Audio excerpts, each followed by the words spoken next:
नमस्कार, मी शिल्पा गुजर. भाग्यविजय आमच्या विशेष कार्यक्रमात तुम्हा सगळ्यांचं मनपूर्वक स्वागत करते. आपल्या सोबत आहेत औरंगाबादचे डॉक्टर विजय चाटोरीकर. सर, स्वागत आहे आपल्या कार्यक्रमात. सर, गेल्या 22 वर्षांपासून क्षेत्रात कार्यरत आहेत. मागच्या 3 पिढ्यांपासून त्यांची ही परंपरा सुरू आहे. ज्योतिषशास्त्र आणि वास्तुशास्त्रात त्यांनी PhD केली आहे. The pride of India Bhaskar अवॉर्डनं सरांना सन्मानित करण्यात आलेलं आहे. तर आज आपण बोलणार आहोत नीलम या रत्नाबद्दल. शनीचं रत्न नीलम. सर, नीलम रत्नाविषयी काय माहिती सांगाल आमच्या प्रेक्षकांना? शिल्पा, प्रथम आपल्याला जेव्हा आपण नीलम रत्नाबद्दल जाणून घेतो त्याआधी आपल्याला शनीबद्दल जाणून घेणं तेवढंच महत्त्वाचं आहे.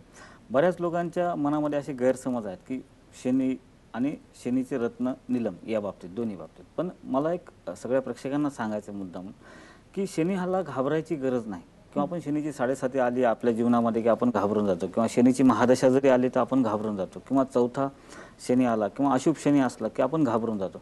शनीला घाबरायची गरज नाही. त्याचं कारण काय की लोक का घाबरतात शनीला, याचं एक कारण सांगतो महत्त्वाचं. की हा शनी जो आहे हा वास्तववादी ग्रह आहे. जसं शुक्र आपण याच्या आधीच्या एपिसोडमध्ये पाहिले की शुक्र हा स्वप्न दाखवणार आहे, ही वस्तुस्थिती दाखवणार आहे की तुम्हाला वस्तुस्थिती काय हे जाणून देणारा, कोणालाही खरं बोललेलं पटत नसतं. तसं या शनीच्या बाबतीत आहे की हा शनी तुम्हाला खरं ते सांगतो, खरं ते करायला लावतो, कष्ट करायला लावतो, विनाकारण स्वप्न न पाहता मेहनत करूनच तुम्हाला यश देतो ते, किंवा असे शॉर्टकट मारायला नाही लावत. मग होतं काय की लोकांना का की कोणाला आजकालच्या जीवनामध्ये कोणाला खरं बोललेलं नाही पटणार. तसं या शनी बाबतीत एक बाऊ झालेला आहे, भीती निर्माण झालेली आहे. आणि अशा ह्या शनीचे रत्न हे नीलम आहे. आता हे नीलम रत्न जे आहे ते पुष्कराच्या जातीमधलंच रत्न आहे. जसं आपण त्याला येलो सफायर म्हणतो तसं हा ब्ल्यू सफायर आहे. ते एकाच खदानीमध्ये भेटतात आपल्याला. निळसर रंगाचं, त्याच्यामध्ये फेंट कलर पण असतात, डार्क पण असतात. दोन्ही प्रकारचे नीलम आपल्याला हे भेटतात. आणि धुरकट रंगाचे पण काही नीलम असतात. पण त्याच्यामध्ये सगळ्यात चांगलं क्वालिटीचं रत्न जे असतं ते फेंट कलरचं जे असतं. त्यातलं त्यात आपल्या भारतातलं काश्मीरी नीलम जो म्हणतो ना, तो जगात सर्वात श्रेष्ठ नीलम मानला जातो. त्याचं एक वैशिष्ट्य असं आहे की त्याचा वरून जो आपण हातात घेतल्यानंतर नीलम जर पाहिला तर तो व्हाईट दिसतो, आणि त्याच्या खाली बुडाला फक्त एक टिंब असतं निळ्या रंगाचं. त्यामुळे जेव्हा आपण वरून जेव्हा पाहतो त्याला, तेव्हा ते पूर्ण जो खडा असतो तो निळा दिसतो. पण आपण साईडनं पाहिलं तर तो व्हाईटच दिसेल. तर ते सर्वात महागडं नीलम रत्न आहे. आणि नीलम रत्नाचे उपयोग खूप सारे आहेत, आपण आता पुढे पाहणार आहोत. पण नीलम मध्ये जर आपण बँकॉकचा नीलम पण आहे आणि सिलोनचे पण नीलम भेटतात. तर अशा प्रकारचे आपण नीलम हे वापरू शकतो. नक्कीच. कोणत्या क्षेत्रामध्ये ज्या व्यक्ती कार्यरत आहेत त्यांनी हा नीलम रत्न घालावा असं तुम्ही सजेस्ट कराल? क्षेत्रामध्ये जर पाहायला गेलं तर कष्टकरी जे माणसं असतात की ज्यांना खूप कष्ट करावं लागतात, किंवा रोजानं काम करणारे जे लोक असतात, यांनी पण नीलम धारण केला पाहिजे. त्याच्यासोबत ज्यांना डेअरिंगचे काम असतात, किंवा तिथं तुम्हाला स्वतःचं प्रेझेंटेशन दाखवणं असतं किंवा दबाव निर्माण करणं असतं समोरच्यावर, त्यांनी सुद्धा ह्या नीलम रत्न धारण केलं पाहिजे. आणि त्यातल्या त्यात ज्या लोकांना मानसिक त्रास होतो, म्हणजे कोणी बोलण्याचा लगेच त्रास होतो, किंवा ते मनाला लावून घेणारे जे लोक असतात की जे भावनात्मक असतात, अशा लोकांनी काही गोष्टी इग्नोर करण्यासाठी आणि मन कठोर होण्यासाठी सुद्धा नीलम रत्न धारण करू शकतात. व्यवसायाच्या दृष्टीनं लोखंडाशी संबंधित, जमिनीशी संबंधित किंवा मशिनरीशी संबंधित जे व्यवसाय करतात, किंवा खनिज तेल असेल, पेट्रोल डिझेल आहे, अशा लोकांनी सुद्धा हे रत्न धारण केलं तर चालतं. त्यासोबत राजकारणी लोक जे असतात त्यांनी पण हे रत्न धारण केलं तर चालतं. आणि विशेष म्हणजे काय की नीलममुळे आपल्याला सोर्सेस तयार होत असतात. सोर्सेस तयार होण्यासाठी जे स्ट्रगल करत असतात, किंवा आता फिल्म लाईनमध्ये बरेच जण स्ट्रगल करतात, बरेच दिवस स्ट्रगल करतात, तर अशा लोकांनी सुद्धा ते रत्न धारण केलं तर निश्चित त्यांना चांगली संधी मिळू शकते आणि त्यांना यश पण मिळेल. बरं सर, नीलम रत्न धारण करताना त्याचं वजन किंवा किती काय असावं, किती कॅरेटचं घालावं नीलम, त्याच्याबद्दल काही नियम आहेत का? नीलम 8 कॅरेटचं नीलम रत्न धारण केलं, किंवा अबो 8 कॅरेटपेक्षा जास्त जे असेल ते रत्न धारण केलं तर निश्चितच ते चांगलं असतं आणि त्यातून आपल्याला इफेक्ट चांगले मिळू शकतात. पण जर आपण तेवढं कॉस्टली आपण 8 कॅरेटचं नाही धारण करू शकतं, अबो 5 कॅरेटच्या वर तर निश्चितच धारण करायला पाहिजे, ज्यांचे वय 20 वर्षापेक्षा जास्त आहे अशा व्यक्तींनी. पण त्याच्यापेक्षा लहान असतील तर अशा व्यक्तींनी 3 कॅरेट किंवा 3.5 कॅरेट, 4.5 कॅरेटचे रत्न धारण केले तर चालते. पण 3 कॅरेटपेक्षा कमी हे रत्न धारण करू नये. आणि दुसरी गोष्ट, महिलांसाठी सुद्धा यांनी 3 कॅरेट ते 5 कॅरेटच्या दरम्यानच हे रत्न धारण केलं पाहिजे. ओके. बरं, नीलम रत्न धारण करताना संदर्भातले काही नियम आहेत का, की याच व्यक्तीने घालावं किंवा याच वेळी घालावं, असं काही आहे का? त्याला वेळ अशी आहे की ते शनिवारी, कोणत्याही शनिवारी शुभ शनिवार असला पाहिजे, त्या दिवशी अमावस्या किंवा अशुभ दिवस नसला पाहिजे, अशा शनिवारी ते रत्न धारण करायचं. सायंकाळच्या वेळेस म्हणजे सायंकाळी 5 ते 6च्या दरम्यानमध्ये हे रत्न धारण केलं तर चालतं, किंवा पहाटे सूर्योदयाच्या वेळेस सुद्धा धारण केलं तर चालतं. ह्या दोन्ही वेळेपैकी कोणत्या वेळेला ते धारण करायचं. आणि उजव्या हाताच्या मधल्या बोटामध्ये, जर तुम्ही हातामध्ये धारण करत असाल तर उजव्या हाताच्या मधल्या बोटामध्ये सोन्यामध्ये किंवा लोखंडामध्ये किंवा पंचधातूमध्ये किंवा चांदीमध्ये हे रत्न आपण धारण करू शकतो. ओके, बरं अशा कोणत्या राशी आहेत ज्यांना हे रत्न लाभदायक ठरू शकतं? एक महत्वाची गोष्ट की याच्यामध्ये कुंभ रास आणि मकर रास ह्या राशीचा राशी स्वामीच शनी आहे. ओके. आणि त्या व्यक्तीने हे रत्न धारण केलं तर अतिउत्तम. त्यासोबतच मेष, वृषभ आणि मिथुन या राशीच्या व्यक्तीने सुद्धा हे रत्न धारण केलं तर चालतं. कन्या राशीच्या व्यक्तीने सुद्धा हे रत्न धारण केलं तर चालतं.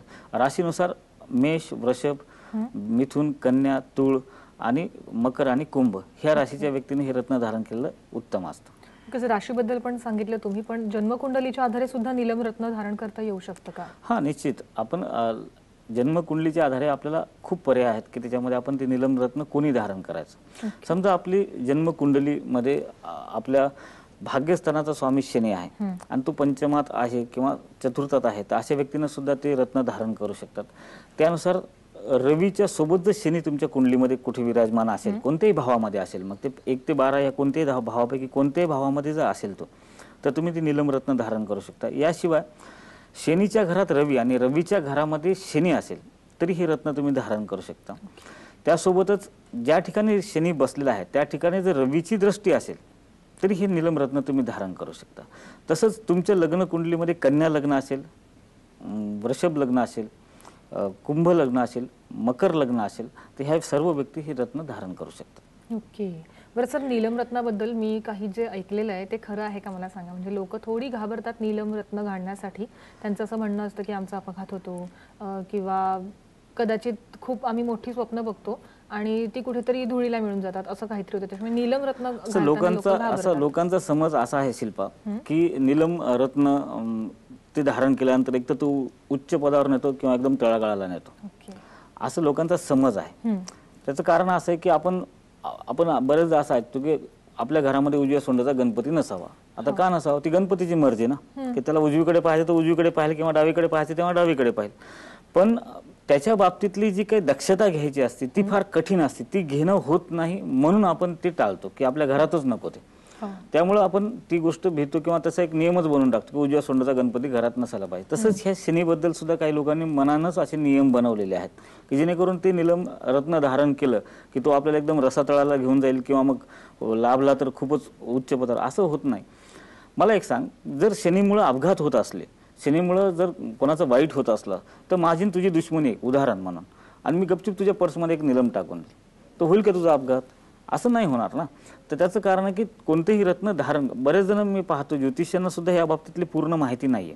ते बरेच जण काय करतात, नीलम दिल्यानंतर ते 15 दिवस तुम्ही हाताला बांधून पहा, उशीखाली ठेवून पहा, स्वप्न काय पडतात हे पहा, हे जे अनेक गोष्टी आहेत. माझं म्हणणं, औषध जोपर्यंत तुमच्या पोटात नाही जाणार तोपर्यंत तुम्हाला त्याचा रिझल्ट नाही दिसणार. आता होतं काय काय, कावळा बसायला आणि फांदी तुटायला, आपण म्हणतो ना की नीलम रत्न घातलं. तर बरेच जण म्हणतात माझ्याकडे पण येऊन की नीलम रत्न आमच्या अमुक अमुक माणसानं, स्वतःचा अनुभव कोणी सांगितला नाही पण दुसऱ्याचे अनुभव सांगतात मला की अमुक यांनी घातलं होतं आणि त्यांचं लगेच येताना गाडीवर ऍक्सिडेंट झाला.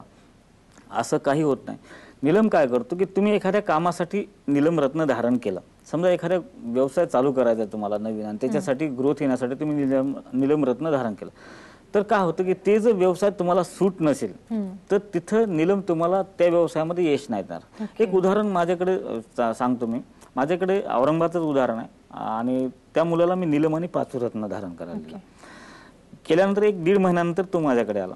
त्याचं एक मोबाईल शॉपी होती. औरंगाबाद पासून इकडे पुण्याकडे येताना पंढरपूर नावाचं एक छोटं गाव आहे तिथलं, आणि त्या मोबाईल शॉपीला अचानकच आग लागली शॉर्ट सर्किटमुळे, आणि ती घातल्यानंतर 1 महिन्यामध्ये त्याचं दुकान जळून खाक झालं. आता तो माझ्याकडे आला, त्यानं येऊन मला सांगितलं की सर ते मी रत्न धारण केले आणि 1 महिन्यामध्ये माझे दुकान होत्याचं नव्हतं होऊन बसलो.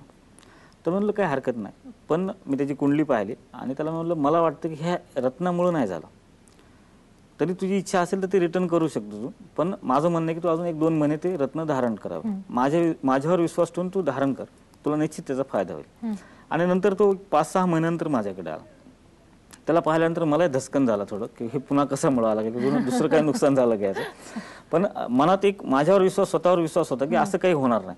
मग मी त्याला विचारलं काय झालं, तर त्यानं मला पेढ्याचा बॉक्स आणून दिला. तर म्हणलं काय झालं नेमकं, ते म्हणलं पंढरपूर गावाच्या बाजून बायपास गेला आता, त्या बायपास मध्ये त्याच्या बायपासच्या लगत अशी 7 एकर जमीन होती. तर ती जमीन ते 1.25 कोटी 1.5 कोटी रुपयामध्ये पूर्ण 7 एकर विकायला तयार होता. आधी त्याला गिराईक नव्हतं. आता तिथून बायपास गेल्यामुळे त्याची फक्त 2च गुंठे त्या रोड मध्ये जमीन गेली, पण बाकीची जमीन त्याची आता 27 ते 28 कोटी रुपयाची किंमत झाली त्याची. तो तिथं प्लॉटिंगचा व्यवसाय चालू करायचा ते सांगण्यासाठी तो आला होता. म्हणजे निलमनं तिथं काय केलं की त्याला ते छोटा जो व्यवसाय तो करत होता तो त्याचा बंद केला. त्याला मग पर्यायच ठेवला नाही की तिथं बसण्याचा, आणि त्याला इकडे पाठवून दिलं, आणि नेमकं त्याचं बेनिफिट तिथं वाढलं.